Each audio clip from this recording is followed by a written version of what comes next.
4 mistakes to avoid when selling to a cash buyer.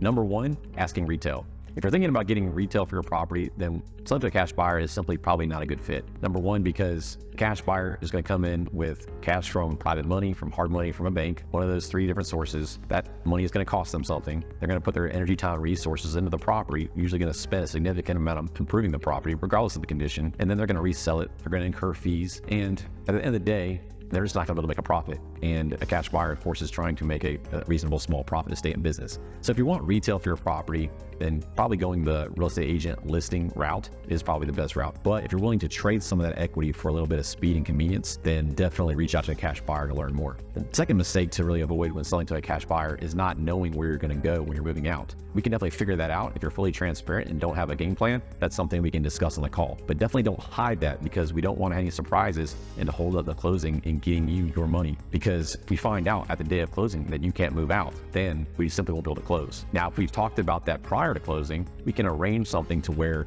you can stay for an extra 2 or 3 weeks. As long as we know about it, have an agreement in place, then that won't be a problem. We can be very flexible with that. The third mistake to avoid when selling to a cash buyer is simply making repairs. It may be logical to make repairs on your property before getting ready to sell it. Now, that might be true when listing with an agent, but if you're selling to a cash buyer, number 1, we're probably going to do different things in mind than you do. Like when it comes to doing paint, you may want one color, we may want another. You may put down one kind of floor, we may put down another. You may remodel the bathroom one way, and we're probably going to do it completely different. So when selling to a cash buyer, hold off on doing any kind of renovations or repairs unless it's like a leaky roof. Then something like that is going to cause further damage. You may want to go ahead and get that done. But outside of that, I would not make any repairs to your property before talking to a cash buyer. And the fourth mistake to avoid when selling to a cash buyer is listing with an agent. If you want to go the traditional route and you decide that's your best bet, then you can certainly do so. But if you have any inkling that you might want to trade some of your equity for speed, convenience, and certainty, then talk to a cash buyer first. Because once you've gone under contract with an agent, they're obligated to pay them the real estate commissions, which on a $300,000 house, that could be upwards of $18,000 that you're going to have to pay in real estate commissions that you could have avoided